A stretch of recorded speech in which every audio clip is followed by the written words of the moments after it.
So glad you could join us again. You're watching Daybreak on the Rise News, and it's time for the press preview. A first look at what's on the front pages as they arrive.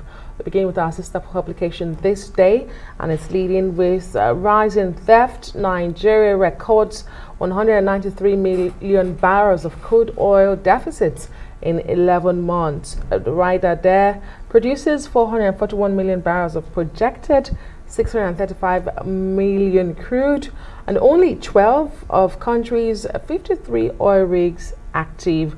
Let's take a look at some of the stories above the nameplate this morning. Buhari receives manufacturers, promises access to Forex. AFCFTA, federal government to fast-track establishment of designated authority for administration of rules of origin. And of course, NASIMA analysts list measures to reverse Nigeria's trade deficit. The window story, electoral bill, civil society organizations, right National Assembly highlights cross-referencing errors in the bill. And Lagos Assembly passes 1.4 trillion naira budget of consolidation. Abiodun, that's the governor of Ogun State, signs a 351 billion naira 2022 spending plan into law. And final one here, Masari, Islam allows a person to protect himself and family. Find out details. Make a copy of This Day today. The Punch newspaper is leading with oil ownership. Arewa Consultative Forum backs Obasanjo. Pandef, INC Fume say constitution fraudulent. Right above the nameplate, the Manufacturers Association of Nigeria visits President Buhari, laments serial challenges, and gets Forex pledge. Airlines, others rake in 146 billion naira in 9 months as aviation industry rebounds. And the federal government borrows 13.6 trillion naira via bonds in 6 months amid rising deficit financing. That's on page 29. The Nigerian Tribune this morning, manufacturers run to Buhari over Forex, also electricity and tax rate. President assures on improved supply for importation. Nigeria's foreign reserve dips by over $59 million. Also on the front page, family demands justice over 300 level over killing a 300 level varsity student by suspected Yahoo boys. Bandits kill 82-year-old district head sons. 2 others burn palace in Zamfara. Also 2 Nigerian dons make list of top global scientists. And and also Nigeria won't take expired vaccines again. That's according to the DG of NAFDAC this morning. Well, let's look at the Guardian, Nigeria, and it leads with proudly Nigerian, proudly African. It's their Man of the Year, and that is the AFDB President Akinwumi Adesina there. You can pick up a copy to read about this man. Moving on to other papers now, let's take a look at the Daily Telegraph.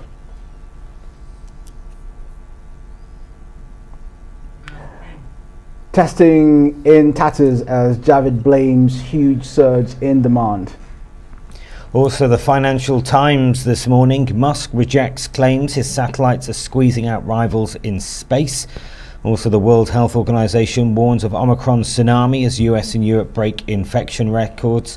And Hong Kong raid mutes freedom voice. That's the Financial Times this morning. The Mirror reports simply blocking road to freedom. Anti-vax mob cause chaos at testing center. As Prime Minister says, 90% in intensive care not fully jabbed. And Labour is calling to tackle web virus conspiracists. I've got the I newspaper here. 183,037 COVID cases hit new daily record as Prime Minister Boris Johnson gets under pressure over testing shortages. And the Guardian UK this morning, hospitals urged to find space for 4,000 extra beds as cases surge. Also starvation, chaos and fear stalk Afghans, and gender pay gap getting worse at UK firms.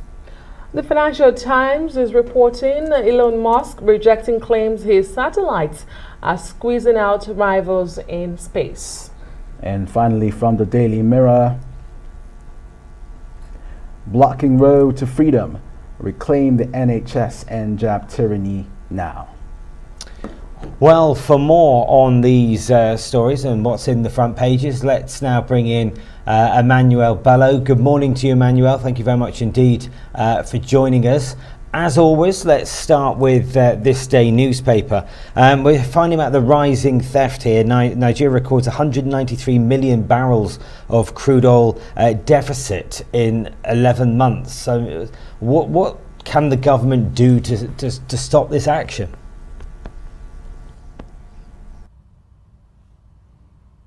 Well, it calls for tough action from government because this is a very dire situation and a very important story too. And it's good that these days it's leading with that. I think these days stayed on this week stayed on oil story for practically almost every day, doing one story or the other in the oil industry. Maybe because of what.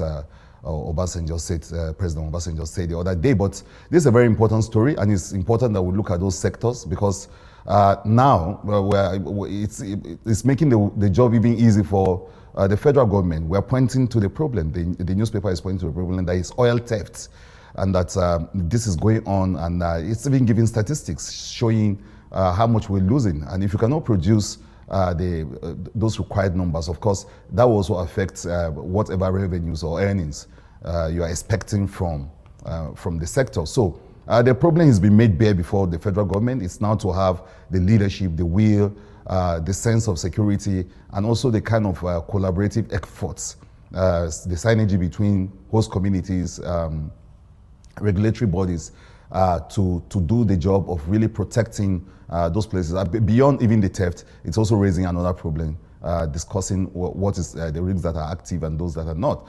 So this is a very important problem, and if you think that this is the cash cow of the economy or the hen that lays the golden eggs, then you know you need to really protect the sector and look at it and be serious about it. A lot of people will say it calls for serious leadership, it calls for serious undertakings, because at the heart of it is even the economy and the survival of the people. So this is a big story, and I think those in authority should be able to pick it and go beyond the story itself and get to know what to do.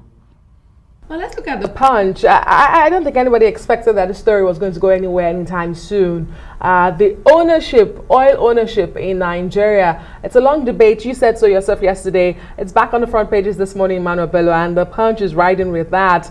This time around, it says the ACF, the Arewa Consultative Forum, backs Obasanjo, PANDEF, and of course INC Fume say constitution fraudulent. I meant constitution if you are not pleased with Obasanjo's argument, ACF tells Clark and PANDEF. And of course, constitution flawed, imposed by military, ex-president mischievous, says Pan 90 Delta Forum. So it's as divided as, just as old as this argument is, Emmanuel Bello. Do we ever find a middle ground? There is oil. Who takes responsibility of it? There are those who are bearing the brunt. The communities where we find this oil are bearing the brunt. Should they not truly own this oil? And what role is the Constitution going to play in all of this? Well, the idea, you're right. It's a topic that always generates this level of energy and emotions and arguments, counter arguments across the board. And you're right. Where's the middle ground to all of this? A lot of people have said that, look, if there's some form of social justice, some form of host communities enjoying some real percentage or some real chunk of what they're producing, and someone actually thinking about the environmental degradation that these people suffer, and that there should be some justice around that issue. There should be some equity in the distribution and some fairness even. Some people say that maybe to some extent these people will understand what the rest of the country is talking about. But the other larger issue is the one that the former president brought on board, which is the issue of the constitution itself. And there are people who have said that, look, yes, there should be some form of amendment for a constitution that was practically, imposed on us, and that is the problem. To some extent, they're actually saying what former President Obasanjo said, that look, if you have a problem with what is happening now with the sharing formula, with the control, the issue of resource control, then don't look further to any region or to any particular person. Look at the constitution. That's the problem. So, and the president is getting some backing out with former president getting some backing from certain, power blocks, saying that yes, the problem is not with anyone, it's with the constitution. But just to your question, yes, some form of understanding can exist if, of course, there's some form of real justice, some social justice around the issue of who gets what, how much they're getting, and especially how those things that they're getting help their community. I think it's a very important thing that we look at what oil is beginning to do to, or has been doing to communities that are producing this. It's terrible. I mean, if you're from these places, you can understand that, look, we produce this, and yet we don't get the value we are supposed to get, irrespective of what any constitution is saying. So it's difficult to explain to someone that is looking at its environment and looking at the degradation there and wondering what's going on and going elsewhere in the world and seeing what those monies are doing for people. It's difficult to explain to them that, well, this is just about the constitution. And even if it is just about the constitution, there are people that will say, go beyond that and see what you can really do for host communities and the people who are producing this. So, Emmanuel, the Nation newspaper, our worries over 2023 general elections by INEC. The 2023 general elections may be in jeopardy unless concerted efforts are made to halt the worsening insecurity in the country. These are the words of the electoral umpire, the Independent National Electoral Commission, or INEC. Emmanuel, INEC is complaining. What am I supposed to do? What are the young people out there who will be turning 18 in 2023 ready to vote? What are they going to do?